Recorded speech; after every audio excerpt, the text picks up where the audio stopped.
Bye, bye, bye, bye. Bye, Bye, bye, bye. Hello, Hey! Raynsford. Hello, David D-Badders. Hellard. Hello, listener. How is everyone? It seems to be every time we start these, we're kind of in a bit of a downer because we've had a massive moan for like half an hour before about the fucking technology that we use to record these things. Oh my God, Zencaster, how do you exist as a company? Wow. We say that about Anyway, every podcast, every like podcast software we use. Dedicated podcast software that just doesn't seem to do things. If there's anyone else who's doing podcasts out there who has two hosts who speak to each other remotely and invite guests, what are you using? What is this? Is it just Zoom? Is there some hidden piece of software that we don't know about? Because I just it would solve so many problems. We've tried so hard to like go between these different options. We need your help. Do-badders, listeners, you're our only hope. yeah, we need you. And in fact, Zencaster was Steve. Steve had recommended it because his son used it, but I think probably used it in a slightly less complex way. So, thank you for the recommendation, but you have caused our life misery. Well, the thing is, through no intention. Complex in the sense that we need more than one person presenting, which you think wouldn't be particularly complex in any other situation. Yeah, absolutely. But I'm looking through what updates we've got. We've got loads things to talk about. We have got loads, actually. We have got. I am enthusiastic to talk about the athletics, which that doesn't come naturally to me. So talk away. Which elements of it? Well, so European Championships and also the aquatics. See, they seem to like run concurrently. So we were over in the Isle of Wight for a few days with my parents, and of course, my dad. Literally, that's all he does is watch sport. He can't, nothing's happening, and if he's watching sport on TV, and because he's got it on TV all the time, the kids start watching it as well. And I gotta say that it kind of the whole thing kind of captured their imagination. We talked about this before when they've been watching things like the Olympics and stuff like that, especially athletics. It seems to have there's a certain element to it, isn't there, that because it's quite it's simple, it's clear, it's quick, and they absolutely loved it. And of course, we've done incredibly well. There were some really good stories from the European Championships and from the aquatics. But the thing I thought was really interesting was we were having a discussion about this in a previous episode about why people aren't as enthusiastic about it. Why is there so? I mean, like the thing that really struck me about it when I was watching it is how few people were actually watching it in those stadiums. How few people were at that. Like they've obviously, they've planned for all those that capacity and everything like that. And the numbers there, it was empty, like in the middle of summer. Which when you think that we've interviewed George Mills about the fact there are these European tours that he goes on for competitions we've not necessarily heard of, where there are crowds who pay to go. To me, that suggested there would be crowds. Yeah, but it's just it. But do you think are people just burnt out though? Is it have there been too much sport, too many fixtures, too much going on? But isn't this always an issue with athletics? Isn't it? Doesn't it always have? I mean, the thing is, you'd expect at least, it's in Munich. So the European Championship in Munich, the aquatics were in Rome, but you look, for the finals and things like that, and it was just empty. Like both of those empty. There certainly hasn't been loads of swimming and loads of diving events and anything like that. You expect at least big numbers from home crowds. And I think I wonder if the Europeans had been in the UK, whether they, because Brits do love to watch any old shit, and there's nothing that we love as much as watching sport. Certainly not doing sport as much. But I wonder if the Euros had come, would that have sold out? I mean, the Commonwealth Games seem to have really good numbers. In my head, I still haven't got an idea of which is higher again, and again it depends on the sport, but is winning the Euros better than winning the Commonwealth Games? Probably if you go to America, it is, because no one knows what the Commonwealth Games are. But in terms of participants, the number of people in the Commonwealth is massive, but then the number of funded countries for sports is far higher in Europe. So yeah, do you think it would have been different, say there'd been the Euros in the UK? I don't know. I like I said, this is all kind of relatively new to me. Actually, paying attention to this since we've been having these discussions as to why these things are happening. But I don't know. Didn't Bruno say something a while back about how difficult it was to actually get tickets to things? Like, it wasn't. It's just not an easy process. Or they don't advertise it, or it's not clear, or there's something. And again, it's so difficult, isn't it? Because the individual territories are responsible for the way things are sold. They do things in different ways, but it's really difficult to believe. I mean, it wasn't like there were patches in the crowd of emptiness. Like, you were struggling to see people at those things, in any kind of large numbers. And it's not like, in some of the heats and things like that, it was empty. It was like what I saw on TV in the highlights were empty, and they were highlights. So you think, they were probably the best bits. Maybe it wasn't. Maybe that wasn't the reality, but it just came across as that. And that's all I can really judge it on. But if someone was there, if that was a false impression, because if there were loads of people there, or the different stands were viewed in certain ways, or some stands were empty but other ones were full and stuff like that, that's great. But it doesn't give a great overall perception of the popularity of it, as well. And you always want to feel like, but then maybe it does. More people there. Maybe it genuinely does. That's the trouble. Is the reality is, we watch big events, but do we watch other athletics in general? People will tune in for the Olympics, tune in for the World Championships to a degree, but that's more, they're tuning in for the event rather than the sport.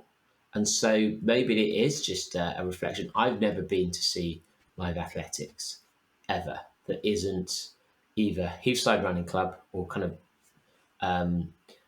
the Night of the 10,000, so kind of local-based London ones, or isn't. I think the only other athletics I've ever seen in my whole life has been the Paralympics. So why? So that's the question, isn't it? Because it would seem like this. It would kind of appeal to you more than anyone. Why is it? Is it convenience? Is it just there's no real desire for it? Do you know it's going to be on TV? Is it there's not enough investment in it? I don't know. I'm not that excited, but almost the trouble is, do I care about going to see a British sprinter run 10.2 in the 100 meters? No. Do I care about seeing some really good 5,000 meter runners run 13:30? Not really. Because we've seen the very best. There isn't. We don't know the individuals in any way. Whereas with other sports, at least there's a simpler narrative of this team against that team, and the goals will be good. There's the element. Whereas someone winning a race isn't. It can be exciting, but the step for me knowing anything about the individuals, and there's 8 people running, is quite a leap. or throwing events, no interest at all. So even if it was possible to do it, which I don't know when I'd get tickets, where it would be, how much it'd be for, it just doesn't seem exciting.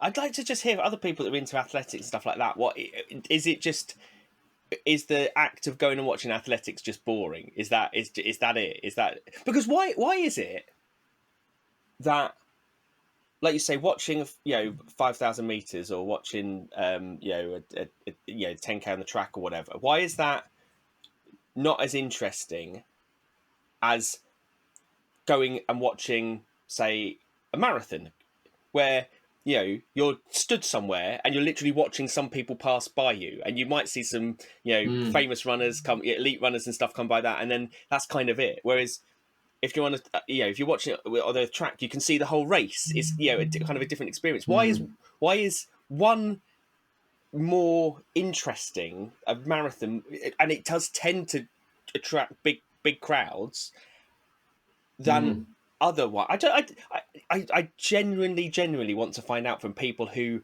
have either been to those things or do go to those things or have never gone to those things, as to what thing. I think it quite interesting one to ask the do badders. Why isn't athletics just well attended, or is it well attended? It's not perceived that way. Because the thing is, because there's a lot of, the great thing is that there's a lot of personalities and a lot of names now coming into it. We start, we're starting to really kind of up our game in terms of track athletes, and there's loads of new people coming through. Lots of really, and lots of people inspiring. We talked, didn't we, before, about how we kind of, in the 90s we had like a few like big track athletes that we keep kind of going back to, and now we've got people coming through that are really performing and are going to grow and hopefully going to inspire another generation. Because the other thing was that came off that is that Frida said that she wanted to try going on a running track, and then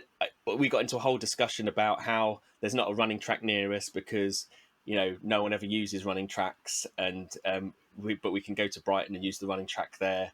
And she's like, oh, but will it be busy? And I'm like, you've got to be kidding. Like, no, we'll be able to go there any time and there will be no one on it, no matter what time we go. We'll be absolutely fine. And she's like asking, well, why? And I'm like, I don't know the answer to that question. It's, why aren't there more people like using those things as well? Which is just, it's really interesting that all of that came about after we had this discussion about athletics and everything. So, it's... you maybe need to convince her that parkrun. Maybe you need to convince parkrun's the equivalent of her track, because actually that's something she could access and could get into, kind of a junior parkrun. Yeah. But what? Yeah, but like why? Yeah. It just, the whole thing confuses me why it's not more popular.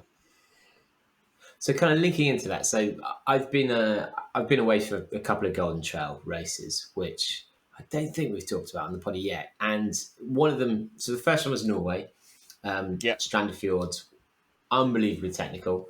Maybe talk about that afterwards. But linking into that to do with popularity, so Sierra Zanao, which is the biggest trail race on earth, 6,000 runners, incredible.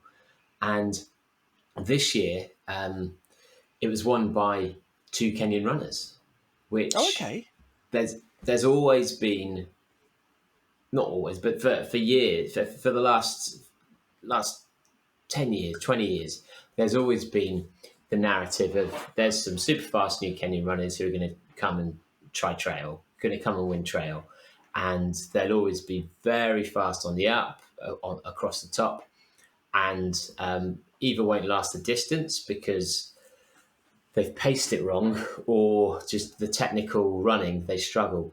But this year, with Maud injured and Killian potentially with COVID, caught from his wife, they both won. And it was amazing in many ways to see, because for one, Esther, who won the females, she raised the money to go there by selling 1,500 bracelets that her village had made to pay for the flights for her to go there. It was her first ever trail race, and she they were at the basically Sierra's an hour is straight up.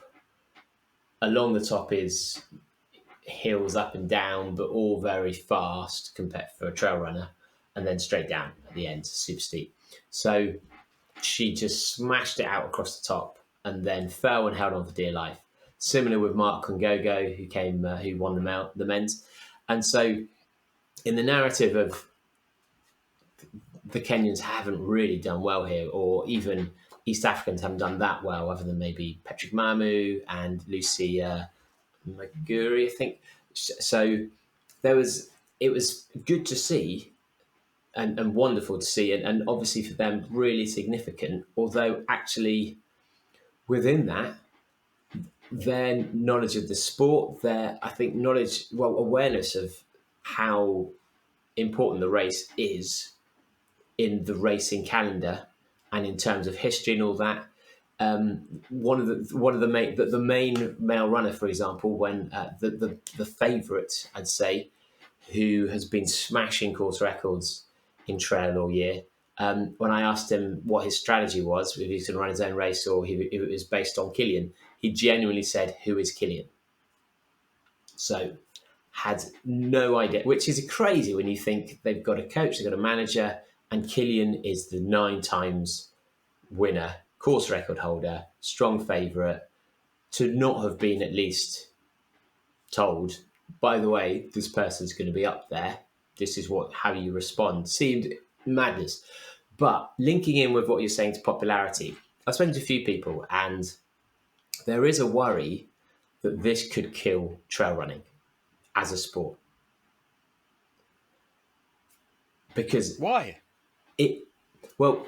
Because if from now on, Sierra Zanao, Zagama, all of the big trail races are just dominated by Kenyan runners, then actually, if we're honest, people won't follow it. People won't care.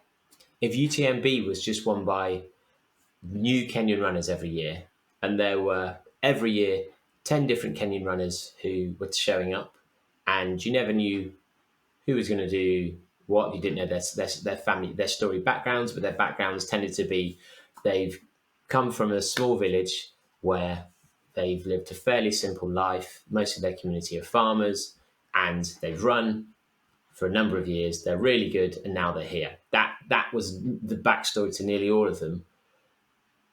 Are people going to be watching UTMB? Sierras are now saying who's going to win, and they won't be. And so actually, it's a genuine concern that because I now support Dulwich Hamlets football team. Why? Because it's over there. It's close to me. I get excited about England football. Why? Because that's close to me. That's my community. We support do-badders. Why? Because they're part of our community. And it's just nature of humans that you support people that are similar to you. And so at the moment, the Golden Trail, UTMB, trail running, it's going through this growth. And that is built on, and we've talked about the rise of the running clubs, the running teams with the sub-brands of your ONs and your Adidases. And that's about injecting personality and creating those connections between the audience and the individuals running so that you can get behind someone and you start to care. But I just don't think Western audiences can properly care in the same way about people who live such different lives. And actually where there are so many different East African runners who can come through, and they're changing every year. And so while it's wonderful to see, could this kill the sport? And is that I've kind of linked that in with, would you go and watch a localized athletics competition if you didn't know anyone in it? Probably not. I think that's probably why as well. And so the thought there isn't around, is more around the marketing of it, that it's much easier. But essentially, things like all the sponsorship and stuff, it's targeted to Western audiences because that's where the market is for for all of the sponsorship. That's that's who they're aiming it at, and so a lot of that is dependent on Western audiences being interested. And your argument is that if all of a sudden our British runners, German runners, Spanish runners are suddenly nowhere near the top because this influx of East African runners who are incredible, it'll kill the interest in it, because that's the thinking behind it. It's just and then if Sierra Zanal only has 4,000 sign-ups in the future, if UTMB doesn't have as many sign-ups because people... it is a good point. It's a good point. Like, it's obviously brilliant in terms of, expanding the reach of and the inclusivity. But from a pure sponsorship, you're right. People can get enthusiastic about it, but then that's also down to how well people build their brand, their athletics brand as well. And if those runners that are coming through are building their brand, telling their story, doing all that, I think it is easy to latch onto that and feel enthusiastic about it, even if they're not from your country, or they are from a different background and stuff like that. But the important thing here is you are absolutely right. You buy into the story, you buy into the person, you buy into that. If it's not someone who, I think the first thing you go to is, are they British, English? Are they, is there some skin in the game from a national perspective? And then beyond that, are they great? And it doesn't matter where they're from, but are they someone that I admire? Are they someone that I relate to? Are they someone I can connect with? Yeah, someone like connect Andre with and stuff like that. Yeah. Andre Agassi coming in with his bright hair, his wild swings, and was like, wow, this person's so fun and colourful, and like I want to watch this person. And that's like a genuine worry where Ingebrigtsen, the Ingebrigtsens have almost resuscitated middle distance running because they are European. And they're good looking, they're young. All these things really help with marketing, and so we're saying that basically Europeans are so massively racist that if white people aren't winning stuff, we're not interested. Well, it doesn't even. Aren't we pretty much fucked in sport going forward? Because like Africa has always been the most like underinvested, unfulfilled potential in of all sport, and of course it's rising, and eventually it's gonna completely dominate. Although it's everything. Not even. It's not necessarily racism as much as nationalism, because Mo Farah has done loads for running in the UK. People are excited by that, and Linford Christie. But it's what happens if for example England are thrashed at cricket all the time, less people watch cricket. It's that simple. Same with football. To more people tune in to the finals, or they tune in when they think England stand a chance. Oh yeah, no one would watch. No one would. I mean, as much as people say, no one would have watched the Women's World Cup, Women's Euros, if England was shit. And that, as much as people say that if they were shit and they'd gone out of the group stage, no one would be in any way interested. It's true, like success. I think the England football team is a bad example in that case, because no matter how shit it is, people still absolutely, because there's such false hope associated with it. But I do agree, like every other sport, it's just if you're succeeding, then. But even with the England football team, Wembley hasn't been. There was a period before when I think Southgate first took over, or just before, when Wembley wasn't selling out. Yeah, because it's fucking expensive. That's why. It's like... But still, it would sell out afterwards. It's just they've put the price up because people would pay it, and then suddenly England weren't doing well and people wouldn't pay. Oh yeah, yeah. So that's the thing. It's a weird thing where it's a weird element now where. Well, that's why isn't the exact thing you talk about why we created the Commonwealth Games, so we could always make sure that we're winning shit. Like that's the we call it something else. We go, okay, how do we get our us really well funded side playing against some really shit countries? What is the way to pull those things together? That's how you do it. I'm only joking about the Commonwealth Games. I keep being really negative about the Commonwealth Games.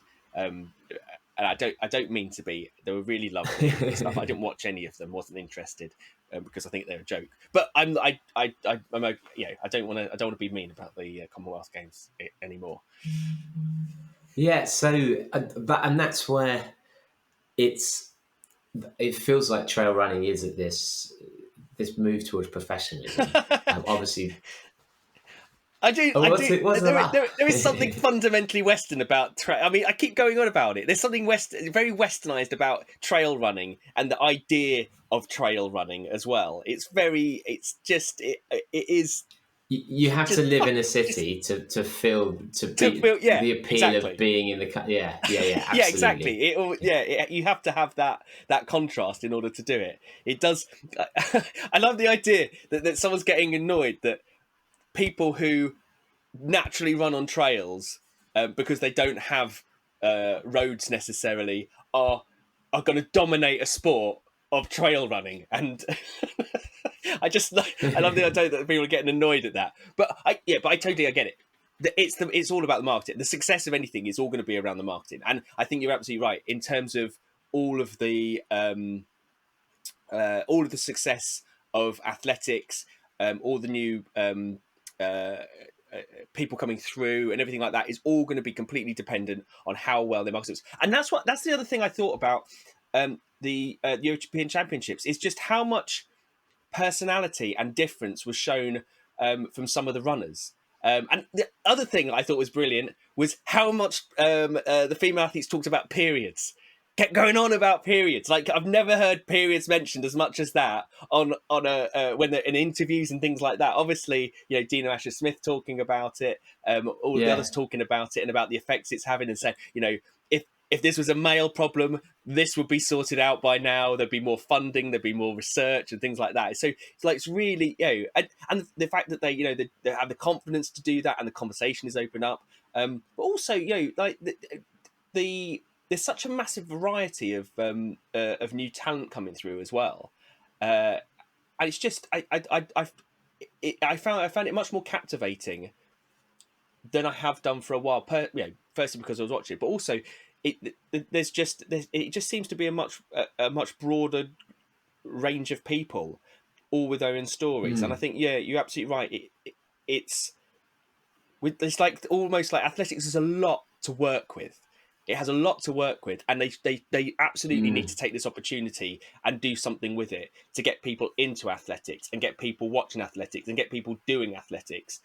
Because, like we said about funding at schools and everything else, like that it's weak, and so if like my daughter's talking about wanting to go to an athletics track, like that's fucking great. Like that's what we want people to think. We want people it's like all the divers.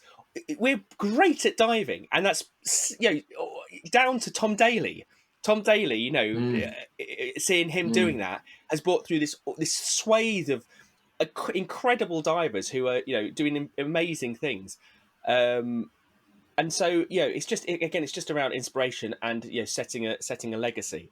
And I think we're absolutely shit at doing that generally. The athletics organisations are shit at. They throw away legacies all the time. But that's But I mean, to be fair to them, I just don't know how easy it is to connect into a legacy when it will partly come down to funding, partly come down to pressures, and then say, for example, you found a track and you wanted to take, your daughter, and then you're like, well, actually, I've got to go on a different day because the new health and safety requirements mean that. So actually, it's just it's very. It is hard to create legacy when you don't have facilities, you don't necessarily have funding, and how do you bring it all together where you've got enough coaches trained in the right areas with the right and the swimming thing set up. The diving thing highlighted the swimming thing. Like I think they had there was a thing in the one of the newspapers about how many public pools there are now, and it was like it's insane. Like some counties have like one public pool, and you're like, what? How are like what's going on? Like we're good at swimming. It's. Yeah, and I know that COVID and other things have like done it, but this is, I think COVID has left a legacy of a bunch of children who don't know how to swim. Like it's not just a sport thing; it's a safety thing as well. There's a whole legacy of that, and now they're closing pools, and there's it's so strange how all of this kind of is getting forgotten about, and it's getting lost. It's really sad to see, and you just feel it's being wasted. So what's the answer, do-badders? Let us know. Let us know in the Facebook group. Oh, actually, one other thing from Sierra's now I thought was quite funny was so Killian just couldn't push, he said, and he normally second half downhills just flies along, and he was picking people off, but he only got to fourth. But then as he came down through the massive finish, he started high-fiving people. Petro Mamu did a sprint finish, and Killian lost by about half a foot on the line because he was high-fiving people. Did he? Yeah. So he fourth and fifth place, which probably for Killian doesn't mean that much, although he's a competitive animal. But for Petru, he's in this as a career. I'm sure the money he wins is a consideration, and he's a born competitor. So I did have a little chuckle towards that. What's the money? What's the money like for placing? Like I have no idea. It's not massive, but you'd be talking a few €100 difference between fourth and fifth, I'd imagine. So the type of thing, not life changing, but you'd be like, yeah, sure, I'm going to sprint to get that little bit extra. But are we talking like 10,000, 20,000? Like what is the like? No, so the prize money would be, and they've changed it this year. So I think it's 100,000 across all the races, across also all the wins. And this is in Swiss francs. So I've got I think it's something like 4,000 for the winner, 3,000 for the next one, 2,000, and it kind of comes down. Oh wow! Yeah. So it's not low, isn't it? It's not masses. Yeah, especially when you think about accommodation costs, train flights, things like that. The winner's flown from Kenya for this race, so there'll be a lot of people who would have lost money. And if you've got a team, it's because there's now a few running teams, similar to Run Through and Fast Running, where if you're bringing 3 or 4 male and female Kenyans to race, then only one of them is going to get the win. Yeah. And you're probably going to get 2 runners that don't even finish because they've just gone all out, and they could have been one of the favourites. And so the finances of these things, I don't think are that great for the teams, because I can't see Esther suddenly getting a really prized sponsorship deal. Yeah, so won't that then be a barrier to more, say, Kenyan teams doing that, because the numbers are the prize money is so low that it's just not going to be worth it compared with the prize money for marathon, for marathons, for big city races, and things like that. And this is why there's almost middle distance, there's fewer runners, because everyone goes straight up to marathon because the money's there. But to a certain extent, but then there's actually something called the World Cup, which is the Mountain Marathon World Cup, which is a series in Switzerland that they'll all race in and win little prizes along the way. And crazily, given this is Sierra Zanao and how epic it is, actually most runners had raced the week before. Most of the Kenyan runners had. Right. They'd done another trail race a week out, and you think this seems crazy. But then Killian's coming into it having done Western States, and a lot of the other runners like Sara Alonso was out in Norway, having run Norway, the Golden Trail race there. So if you're, while the prize money isn't huge, if you're an African runner who's in Europe for the season, like someone like Petramamu, he'll do something like the Dolomites run, or he'll do a few other Mont Blanc marathon, and you're picking up money all the way along. So over the course of a season, you can win substantial money still relative to what you would have done if you'd stayed at home. Is there, so on the Golden Trail? There's a few questions I got about Golden Trail, which I've never really asked you. But on the Golden Trail, like, are there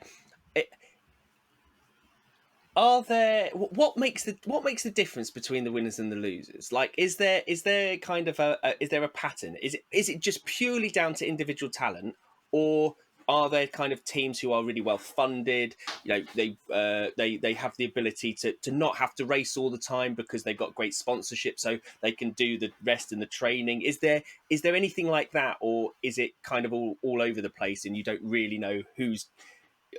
It's more about the form of the runner rather than anything else.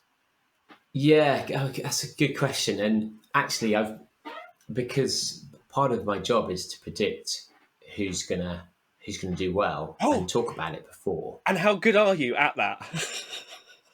I think pretty good now. Last season, not so good. I'd say my strength and my weakness is I will have a view, and I will tell you the view. It's like, this is what I think is going to happen.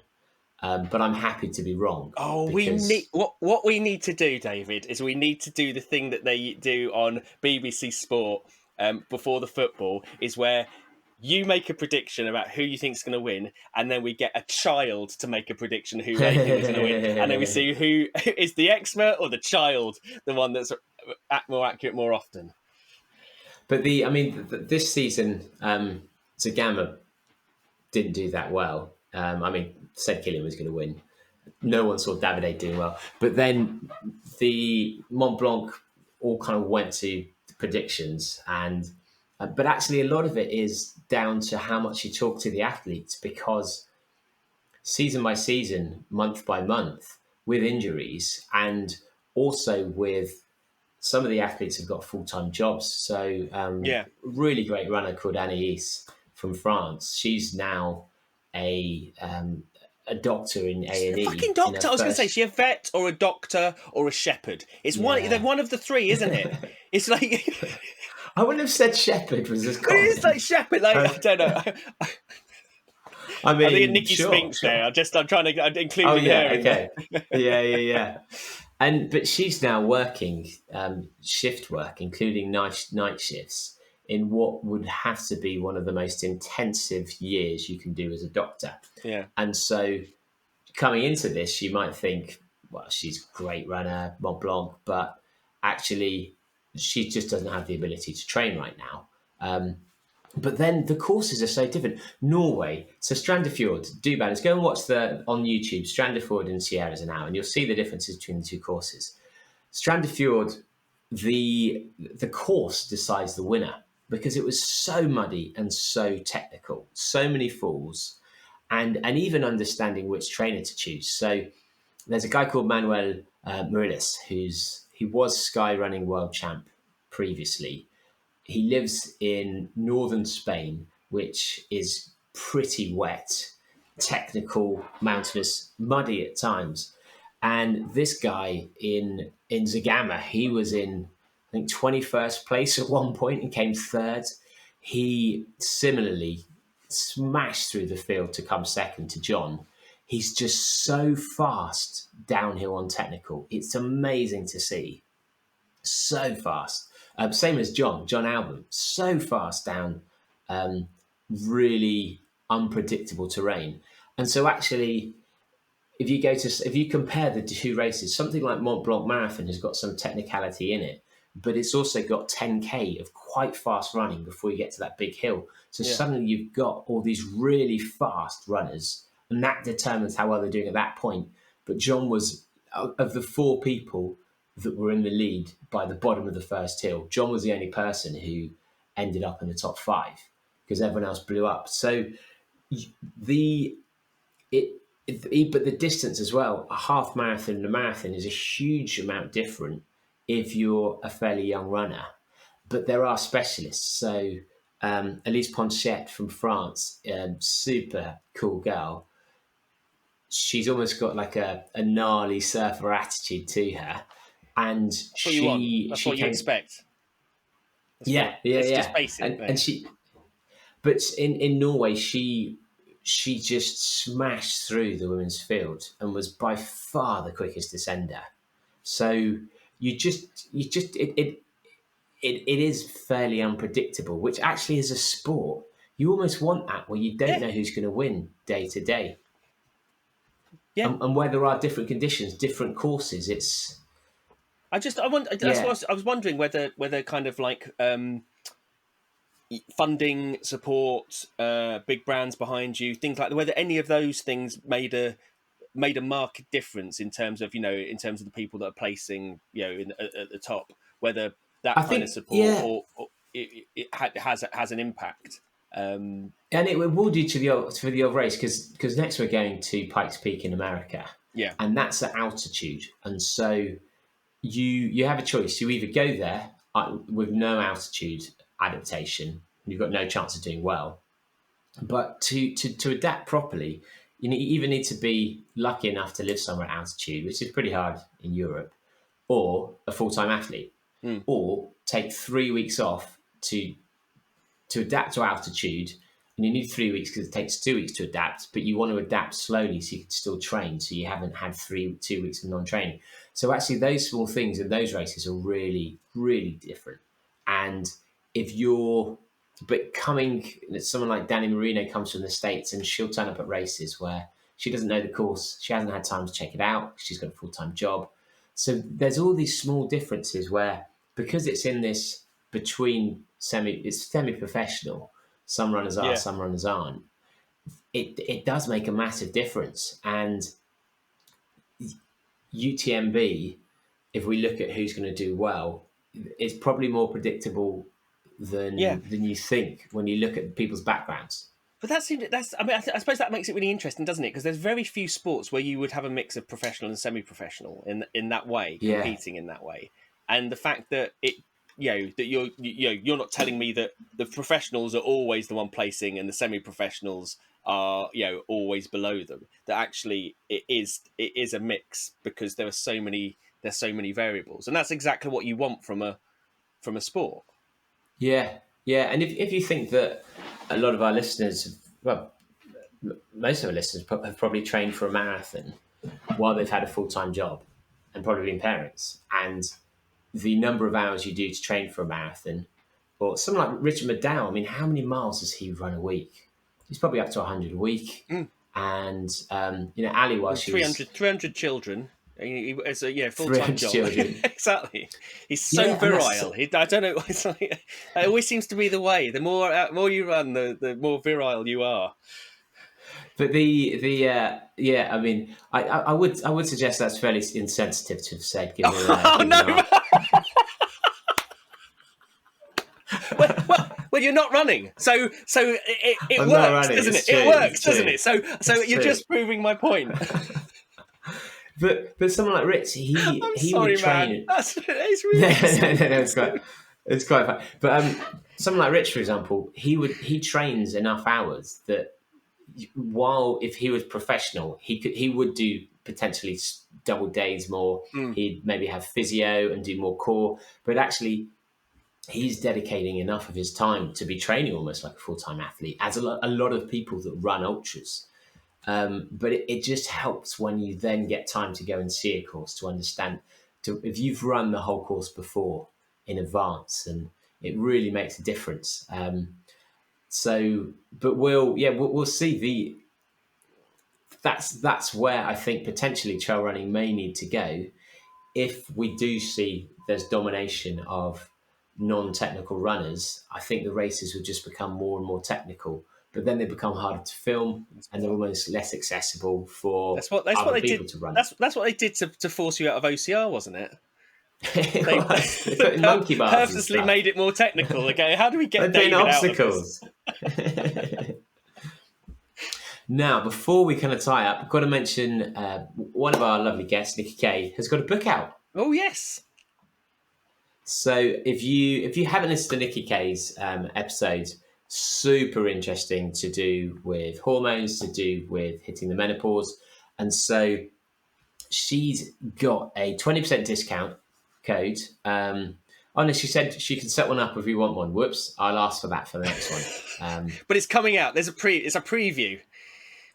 In fact, there is a 20% discount code using the discount code Nicky, NICKY, and it's all to do with discussion of hormones for athletes. So not just men and women, but if you go to Sequoia Books, and you'll find it on there. It's Nikki Kay, Keaye. She's a doctor where this is her speciality. So actually, this will be really insightful, and particularly if you're a female who's struggling with hormones and getting to the stage of in the menopause. And she is one of the leading. Well, in my mind, she's the person who knows more than anyone else. But she might. I was going to say the world's leading expert, but I have no idea. But she's super knowledgeable. So Sequoia Books. Sequoia is SEQUOIA, sequoiabooks.com. And if you use the code Nicky, NICKY, you get 20% off. So go and have a read. I'll ask her. Actually, I'll get more details on the book for later.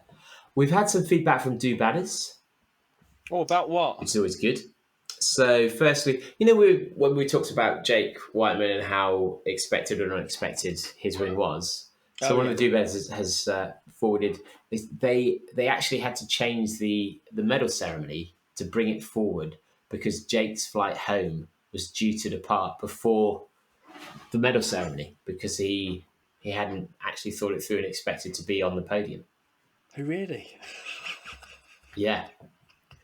Which is, nothing like backing yourself, eh? I love that. I want to know what the price difference was between like that EasyJet flight and the next one, whether it was 50 quid and you was thinking, nah. Then we asked in the group about UTMB buses. What did people think? Whether it was, and I've not looked at the answers to this yet, whether it was profiteering, whether people thought it was workable. So we've had quite a few answers. Do Badders don't like profiteering. They don't like profiteering one bit. I mean, the thing is, it's tricky. Like I think I mentioned on there that the one thing that is guaranteed to ruin the enjoyment of any race is the term shuttle bus. Like it's the thing that when we think, oh, let's go and do Marathon de Medoc, and then you go, there's a bus. And as soon as you say that, go, actually, yeah, let's do something else. Oh, how about New York? Oh, yeah, you need to get a butt. No, let's do something else. Like it's the thing that just turns what could be a great race and something that's fun into like, oh, the idea of just having to get on a fucking bus. Although you won't care if you support doing it rather than you. So, and actually I did use the buses when I went out to crew Misha, and I was by myself, and it was fine for that type of support. Misha's a decent runner, but he's not pushing the top end, and there's a little bit of hanging around, but actually it seemed to be fairly efficient. So actually, what you can do is you can gauge how confident your crew are in your ability to do well as to how relaxed they are about the shuttle bus situation. So if they're just like, we got loads of time, guy. Yeah, you're fine. You're like, oh, right, okay. Right, so you think I'm going to be pretty fucking slow. If they're going, oh, God, this isn't going to happen. This is going to be a while. You're like, okay, good. I like that. I like the confidence that you have in me that I'm going to be beating the shuttle bus. Yeah, and I mean, it does seem like Julius, Bertie, most people are saying that they feel it's a little expensive, but actually, I guess it comes down to just how many buses there are, because the more efficient, well, the better it is at ensuring that you get there on time and they're regular, then the less environmentally friendly that is. Because if they're suddenly got buses half empty, is that's not more efficient than having cars. So yeah, that was Richard Talbot pointed out. Thank you for that. And isn't someone, I can't remember who pointed it out, but didn't someone say that there is a cost for going through the tunnel, and it's ridiculous. It's like something like €200 or something to go through the Yeah, tunnel Dave for a Stewart bus. said, Yeah, yeah, that it does cost a lot to go through. So actually, maybe the €45 is not quite as expensive as it suggests. But I think as an organizer, you would always put on a bit of a contingency profit, wouldn't you? No matter what. It's just the fact that if you, it's that frustration of if you force everyone to do it, you've then got a monopoly. yeah, And so that's when I think it's less acceptable to make money from it.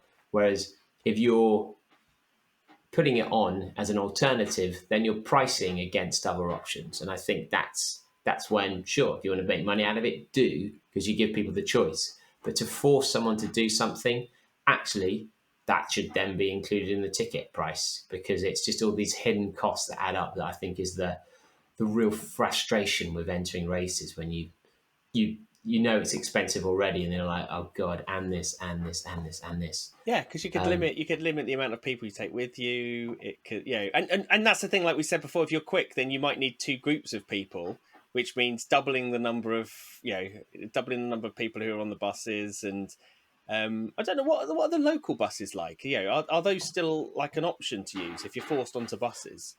No, you really wouldn't be able to, because you're going from such specific places to such Mm, specific places that, and actually you're going from country to country a lot of the time. yeah. So it is quite a long way. And nice little story. I thought we'd end with. So Keith Simpson, wonderful man who came to the beerathon, and we can talk about that next time. He he's done the Thames Bath 100. He fell in the river.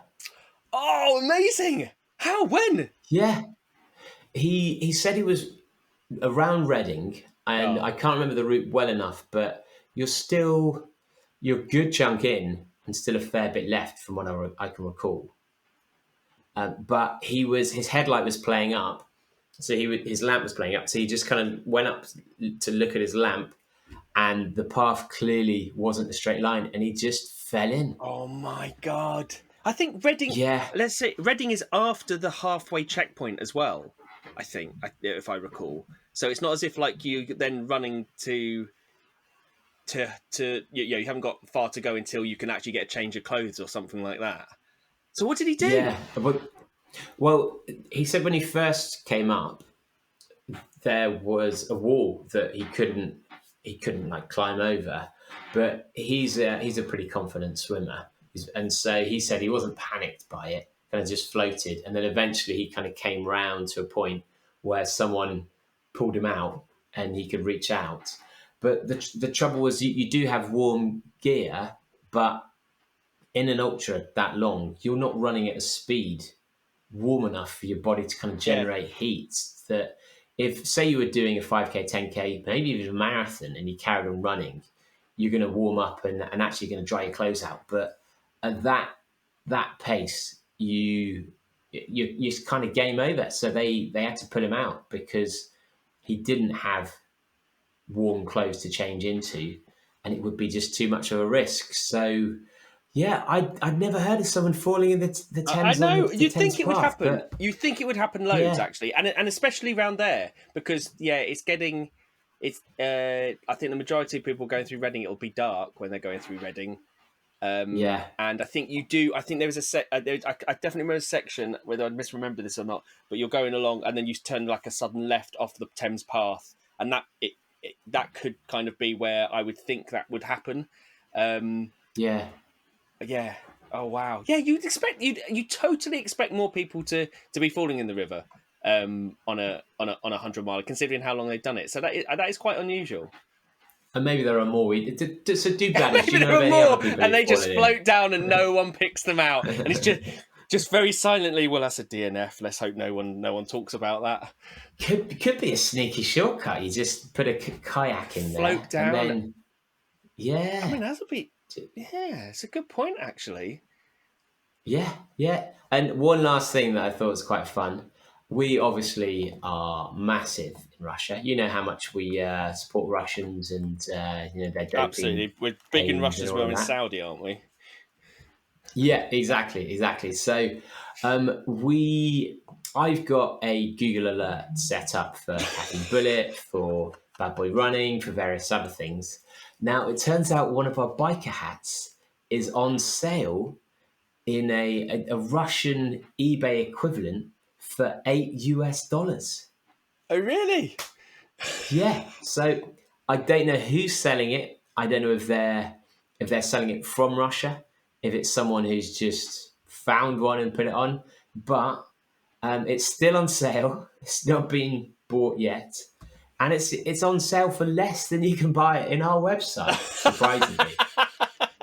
Wow. Well, we all know that there's a certain amount of depreciation in any doing it. As soon as you purchase it, it loses value.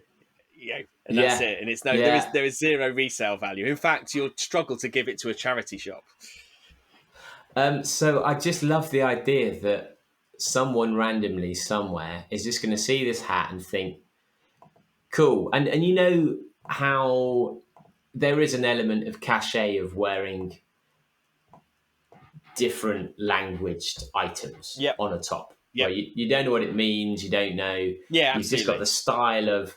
So at some point, someone, we have to assume, will buy this cap with no understanding of what FYB means. They'll probably Google what Bad Boy Running podcast is, and so there will be a Russian future do-badder, who won't understand quite what they've tainted themselves with. We're gonna switch over to the news, and we're going to be looking at some Russian firing artillery into a Ukrainian school or something with an FYB cap on, and we're going to be like, fuck. Like, yeah. Knock on the door by the FBI. Yeah. Who are you supplying merchandise to? Like, shit. Well, there's been a lovely episode there. Do-badders, if you've got any suggestions for guests in the future, then do message me, david@badboyrunning.com. We're fairly booked out already, actually, for the next few weeks. But we're going to ask in the group, have we got a question to ask in the group this week? I don't. The questions that we've asked have been quite specific. I don't think that we've talked about anything that is. Well, we've got one from before, which I didn't ask in the end, just because we already had a question in there, which is, what's the most dangerous race you've ever done? So we're going to ask that in the group just to see. I think that will get some good stories actually out of it, I'd imagine. Brighton Marathon, when they ran out of water that one time. Edinburgh Marathon, where Edinburgh Marathon, just because it's Edinburgh. Yeah, absolutely. Well, anything thrown into the mix there? No. Actually, it'd be a good point because this is coming out just at the right time to thank SAW, our sponsor. So if you've been listening to the podcast, you'll know that we've had a sponsor throughout August with SAW Running. So thank you for that. Yeah, and actually, we're going to talk about that we're going to do that today. We forgot, but we'll talk about the fact we're starting to get sponsors now and what that means and why. But our intention is with the adverts we're kind of given some content that they suggest we read out as the advert, and our plan is to each week, because they run for a month, just to change it slightly and make it more and more do-badder. But I was hoping I was genuinely hoping to talk about my sweaty balls. I haven't done that yet, so maybe that's a future one. But if you've enjoyed this episode and you've not listened to the A to Z of Bad Boy Running, that talks about loads of the kind of highlights of the most stupid stories we've had. So go and listen to the A to Z of Bad Boy Running. and it's about 4 years out of date as well. I mean, that's the best thing about the A to Z. Is I was talking to I was on another podcast talking about Bad Boy Running. And talking about the fact that the person that listened to it joined it at some point. I had no idea what was going on and thought, I need to go back to the start. And I said, you can go back to the start. It's not really going to help. But, I think the general thing with BBR is if you kind of like the tone, even though you don't know what's going on, then I think you're all right. I think just stick with it. Don't ever worry about not knowing what's going on, because we barely do. Yeah, and we're fucking recording the thing. Exactly. Well, thanks for listening, guys. Have we got some merch ready to go, would you say? We've got, if you go to store.badboyrunning.com, we've got plenty of merch in there. I think we're light on extra small and extra large sizes. So if you're average, there's loads in the merch store for you. Absolutely bang average. If you're bang average, there's plenty for you to get to grips with. If you want to join the conversation, head over to Facebook, type in 3 questions. Not applicable is not a correct answer to any of those questions, by the way. We had a few people who just not applicable. No, we're not going to let you in if you put not applicable as to what your favourite fucking reggae artist is. Just come up with something. And if you're a member of the club, your merch should be with you by now, unless you haven't put your sizes in, at which point you need to tell. Size gate. Yes, size gate. But hopefully that is with you. And enjoy. Thanks for listening, guys, and we will see you next time. See you later. Bye.